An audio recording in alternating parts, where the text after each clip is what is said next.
Look up at the skyline of Toronto tonight and you will witness the greatest, most expensive architectural graveyard in the history of the modern world. A sprawling, glittering canopy of glass and steel that stretches from the shores of Lake Ontario all the way up the congested arteries of the Don Valley Parkway, reaching deep into the suburban enclaves of Vaughan and Markham. To the untrained eye, to the casual tourist or the blissfully unaware commuter trapped in gridlock, this relentless forest of construction cranes and newly minted high-rises looks exactly like progress. It looks like the beating heart of a thriving, world-class metropolis. But if you know how to read the macroeconomic data, if you understand the terrifying, mathematically inescapable mechanics of the Canadian real estate market in the spring of 2026, those glass towers do not represent progress. They represent a financial time bomb of apocalyptic proportions. We are currently staring down the barrel of a localized economic catastrophe that the mainstream media, the major developers, and the federal government are desperately trying to conceal from the Canadian public. Right now, as we speak, an incomprehensible wave of approximately 100,000 newly completed condominium units is violently crashing into the Greater Toronto Area market. And absolutely no one wants them. No one can afford them. The buyers have completely evaporated. The investors have been financially slaughtered. And the end users, the young families and working professionals who were supposed to occupy these microscopic boxes in the sky, have been entirely priced out of existence by a systemic, institutionalized greed that has finally reached its terminal velocity. This is not a simple problem of temporary oversupply. This is a catastrophic multi-billion-dollar failure of the entire pre-construction financing model that has artificially propped up the Canadian economy for the last 15 years. Did you know that at this exact moment there are thousands of completed, pristine, never-lived-in condo units sitting entirely empty in the dark, bleeding thousands of dollars a month in carrying costs, while the developers frantically slash prices in shadow markets just to avoid defaulting on their institutional loans? This is the paradox of the Canadian housing crisis.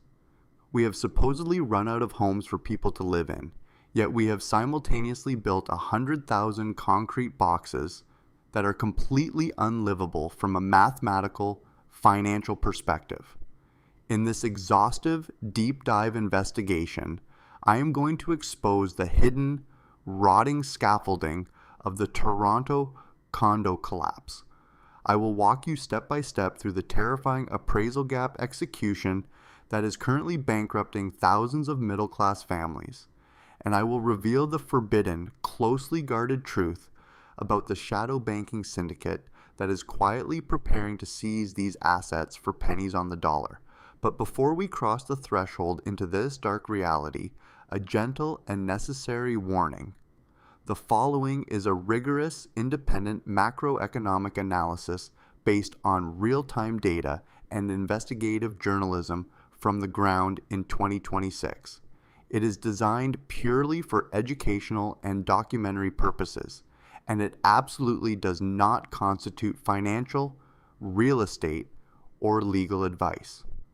The truth about your city is hiding in plain sight, and by the time we reach the end of this journey, you will understand exactly why that glass tower at the end of your street is actually a monument to the greatest financial delusion in Canadian history. The grand illusion of normalcy currently being broadcast across every major financial news network is a masterpiece of corporate misdirection.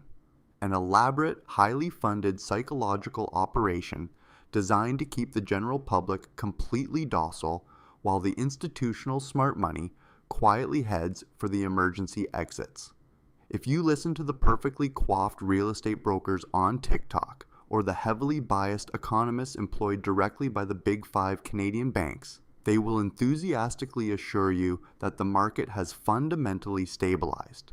They will loudly point to the Bank of Canada's recent, highly publicized interest rate cuts down to the low 2% range, desperately framing it as the ultimate salvation for the housing market. They will look directly into the camera and swear that the bottom is in, aggressively urging you to buy the dip before the mythical flood of new immigrants supposedly buys up every available square foot of inventory. They desperately need you to believe this fabricated narrative because their entire commission-based ecosystem heavily depends on a constant, uninterrupted flow of naive capital. But when you bypass the carefully curated press releases and look directly at the raw, bleeding, unvarnished data quietly being tabulated by the Toronto Regional Real Estate Board and independent insolvency trustees, an entirely different, intensely sinister reality is exposed. A reality of a deeply entrenched structural contagion that a few minor basis point adjustments from the central bank cannot even begin to remedy.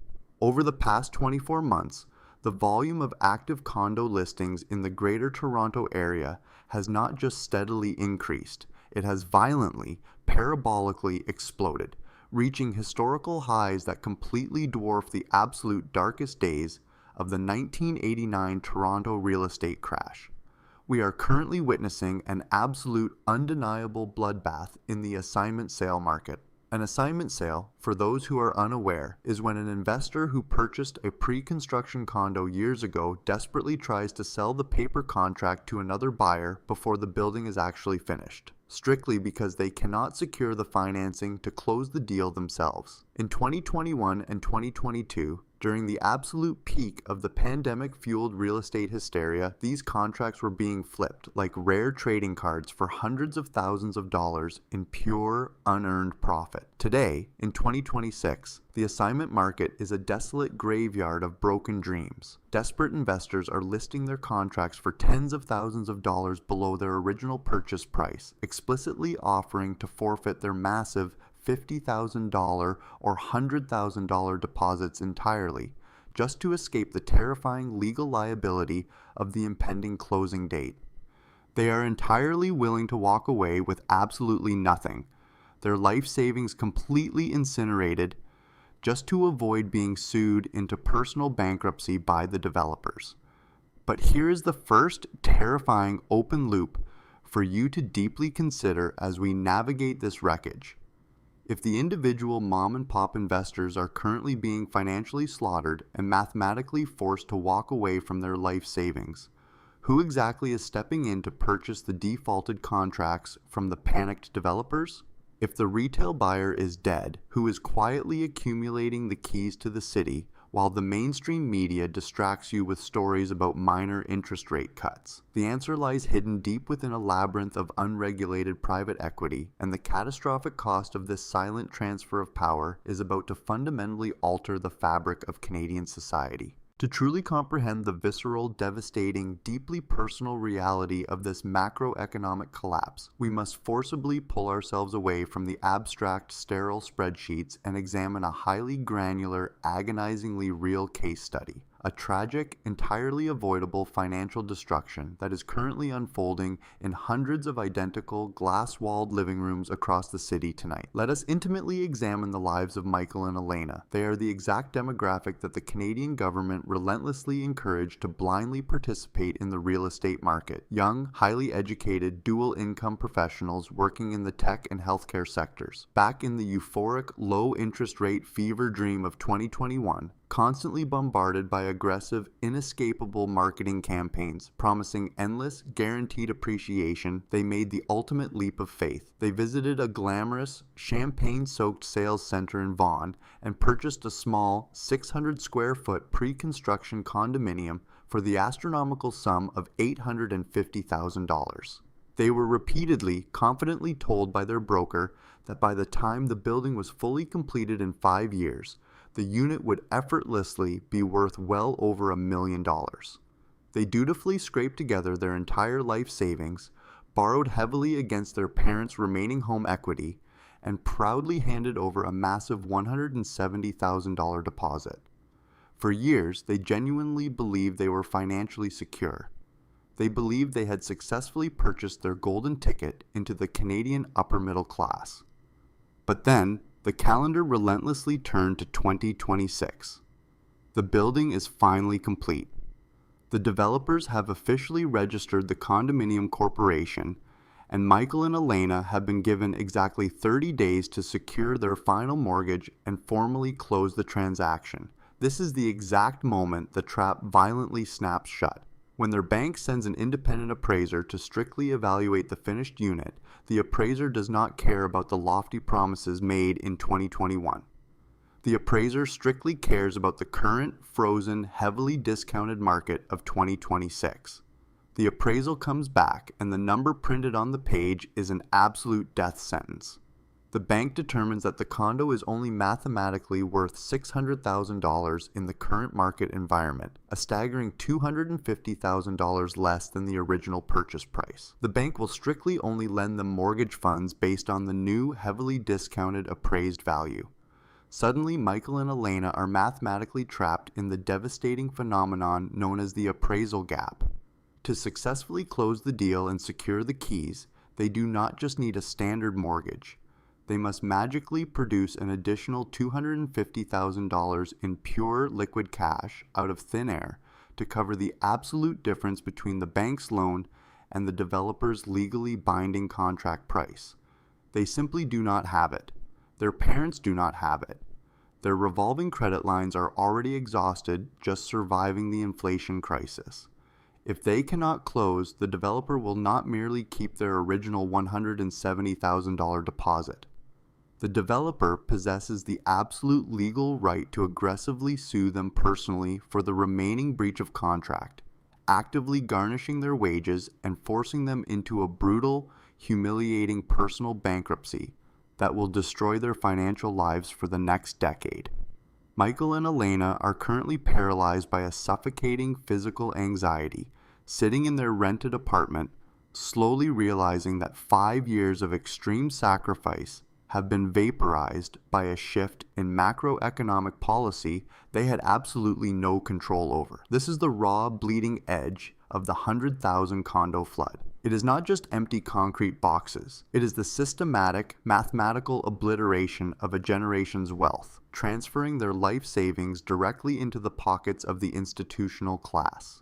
And as we cautiously descend further into the subterranean mechanics of this crisis, you must stop and ask yourself a deeply disturbing question. What exactly happens to a supposedly advanced economy when its most productive, highly educated young citizens are systematically transformed into indentured, bankrupt servants to a collapsed real estate market? Now we must forcefully zoom out. We must pull our investigative lens completely away from the profound, quiet tragedy of Michael and Elena's ruined future and point it directly upward into the towering, impenetrable boardrooms of the hidden architecture that actually governs this massive crisis. You see, the mainstream narrative desperately wants you to exclusively blame the naive retail investors for being too greedy, or blame the young couples for overextending their budgets. But the terrifying truth is infinitely more complex and heavily guarded by an army of corporate lawyers. The developers themselves, the massive multi-billion-dollar syndicates that poured the concrete and erected the glass, are currently trapped in their own terrifying, high-stakes game of financial survival. To build a 50-story condominium tower in downtown Toronto, a developer does not simply use their own retained earnings. They utilize a highly leveraged, incredibly fragile stack of borrowed capital. They successfully secure senior debt from the heavily regulated Big Five Canadian banks, but to heavily cover the remaining massive costs of construction, land acquisition, and skyrocketing municipal development charges, they rely exclusively on what is known as mezzanine financing, or private shadow debt. Over the last 5 years, as traditional banking institutions aggressively tighten their risk management criteria, a vast, shadowy, totally unregulated network of private mortgage investment corporations and high-yield credit funds aggressively stepped into the massive void, eagerly lending billions of dollars to developers at punishing, double-digit interest rates. This incredibly precarious capital stack is entirely dependent on one singular mathematical assumption, that every single pre-construction retail buyer will smoothly, flawlessly close on their unit upon completion, instantly providing the massive influx of capital required to pay off the suffocating shadow debt. But as of 2026, with the devastating appraisal gaps widening and tens of thousands of buyers exactly like Michael and Elena completely defaulting on their contracts, that vital, life-saving cash flow has violently seized up. The developers are suddenly, unexpectedly holding the keys to thousands of completed units that they legally cannot sell at a steep discount to the public because doing so would instantly trigger a devastating margin call from their own private institutional lenders. We are now witnessing the terrifying, highly unprecedented phenomenon of massive Tier 1 developers quietly approaching absolute insolvency. They are entirely unable to service the suffocating monthly interest payments on their mezzanine debt strictly because the retail buyers have completely evaporated. And this is precisely where the sinister hidden mechanism of the state violently intersects with the private real estate market. Just like the terrifying requirement to pay orders we extensively investigated in our previous reports regarding personal bank accounts, the Canada Revenue Agency is now aggressively auditing and fiercely pursuing developers for massive, unpaid, harmonized sales tax remittances directly related to these failed closings. The system is rapidly cannibalizing itself from the inside out. The shadow lenders, clearly seeing the writing on the wall, are aggressively moving to push entire luxury projects into legal receivership, ruthlessly seizing the nearly completed buildings entirely for themselves. It is a ruthless, predatory cycle of corporate Darwinism, and it completely exposes the absolute fragility of the great Canadian housing miracle. But here is the next deeply terrifying open loop to keep you awake tonight. If the shadow lenders and private equity firms successfully seize these distressed, multi-million-dollar assets directly from the bankrupt developers, what exactly do they plan to do with 100,000 empty condos in a heavily taxed city where no one can afford the rent?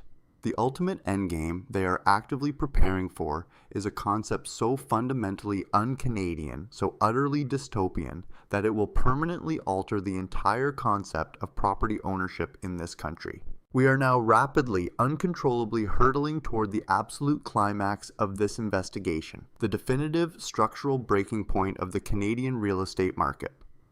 The catastrophic endgame for the Greater Toronto Area over the next 6 to 12 months is absolutely not a gentle, manageable market correction. It is a violent systemic contagion that will mercilessly bleed out into every other asset class in the entire country.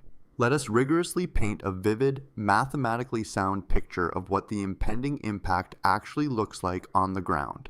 You have a massive, highly localized tsunami of roughly 100,000 condominium units, comprising newly completed pre-construction projects, desperate assignment sales, and terrified mom-and-pop investors desperately trying to liquidate their cash flow negative properties, all violently hitting the open market at the exact same time. The sheer, overwhelming volume of this massive supply glut mathematically guarantees a devastating, unstoppable collapse in underlying asset values. We are actively projecting a highly realistic scenario where the average benchmark price of a Toronto condo absolutely plummets by an additional 25 to 35% from its 2022 peak, completely wiping out hundreds of billions of dollars in theoretical on-paper wealth that Canadian households were deeply relying on for their retirements. But the absolute horror of this crisis is that it mathematically cannot be contained within the glass walls of the downtown condo sector. As the condo market violently implodes, the contagion aggressively spreads to the freehold market, the detached and semi-detached suburban homes that constitute the absolute core of the Canadian dream. You see, the entire real estate ecosystem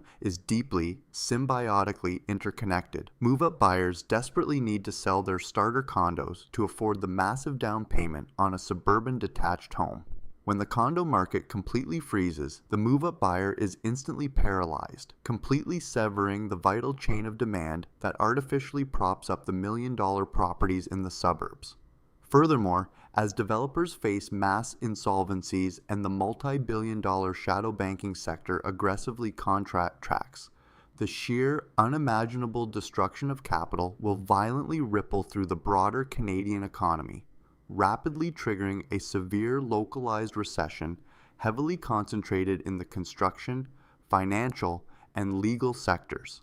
Hundreds of thousands of high-paying jobs tied directly to the massive real estate industrial complex will be rapidly, systematically eliminated from the economy. This is the horrifying, unvarnished reality of the 100,000 condo flood. We are effectively trapped inside a horrific, slow-motion train wreck, watching the heavy, unstoppable momentum of a decade of terrible macroeconomic policy finally collide head-on with the impenetrable wall of mathematical reality. The Bank of Canada is completely, utterly powerless to stop it.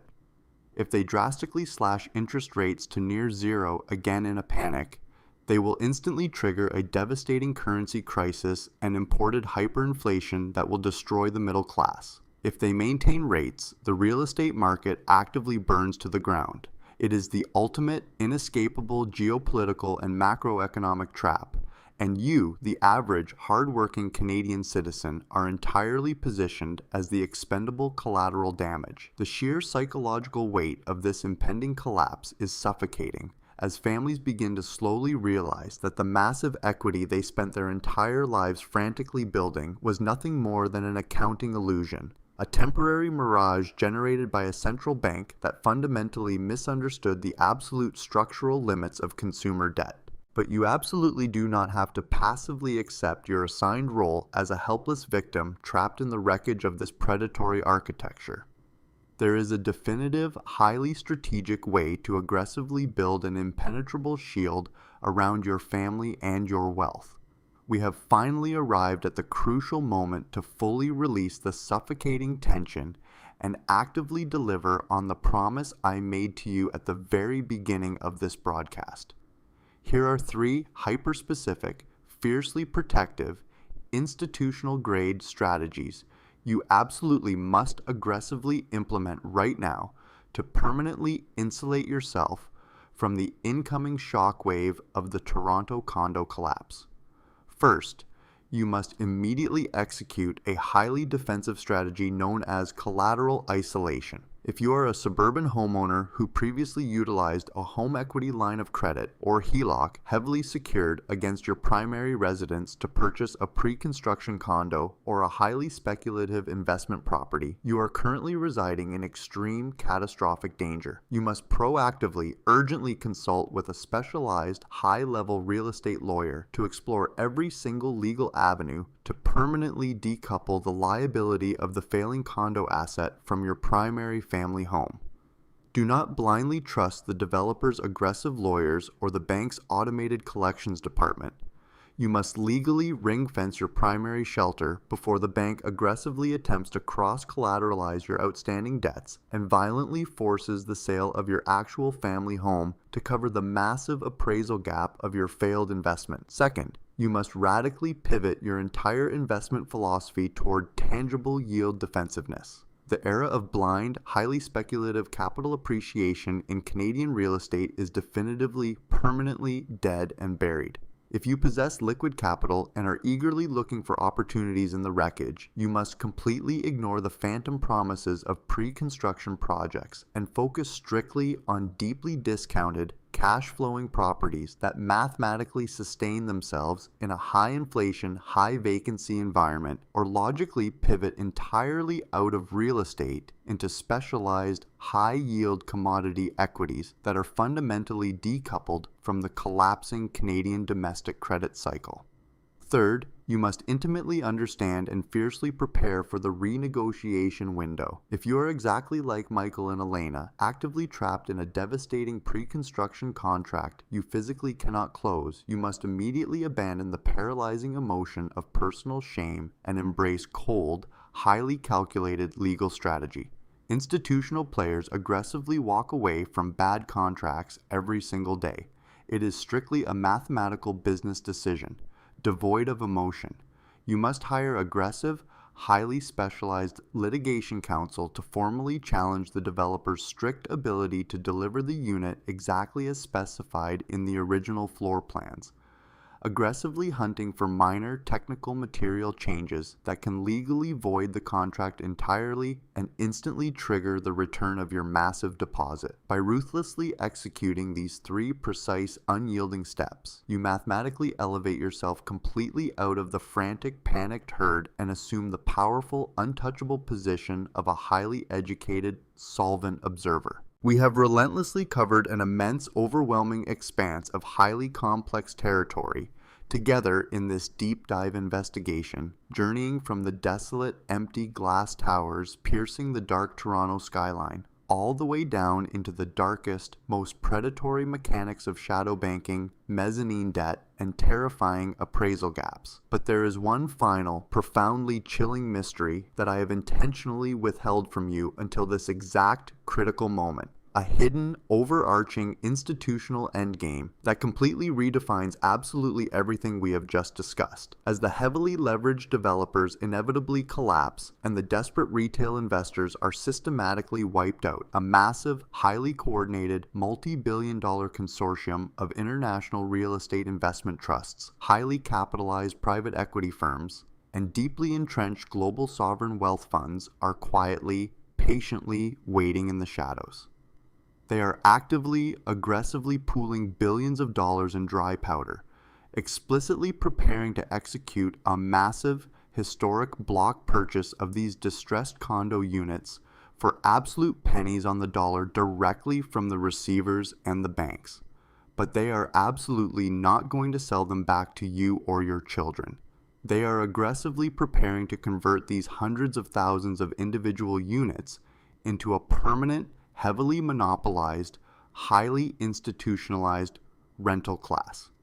Is your city actively being engineered from the top down to permanently eliminate the very concept of private homeownership for the Canadian middle class? Is the ultimate terrifying geopolitical strategy to mathematically force you into a lifetime subscription model for your most basic human need for shelter, blindly paying exorbitant rent directly to the exact same massive corporate entities that fundamentally caused the crisis in the first place? This is a topic so deeply sensitive, so incredibly legally complex, and so potentially explosive that it absolutely requires an entirely dedicated, massive investigative report of its own. A highly classified investigation, which my dedicated team and I are obsessively compiling for you right now as we speak. Do not allow yourself to be caught blind, deaf, and permanently paralyzed when the ultimate macroeconomic trap finally closes its jaws. If you found this exhaustive, highly unvarnished analysis absolutely vital to your financial survival, if you possess the absolute burning desire to stay 3 steps ahead of the institutional system instead of being ruthlessly crushed beneath its gears, you absolutely must subscribe to this channel right now and aggressively hit that notification bell.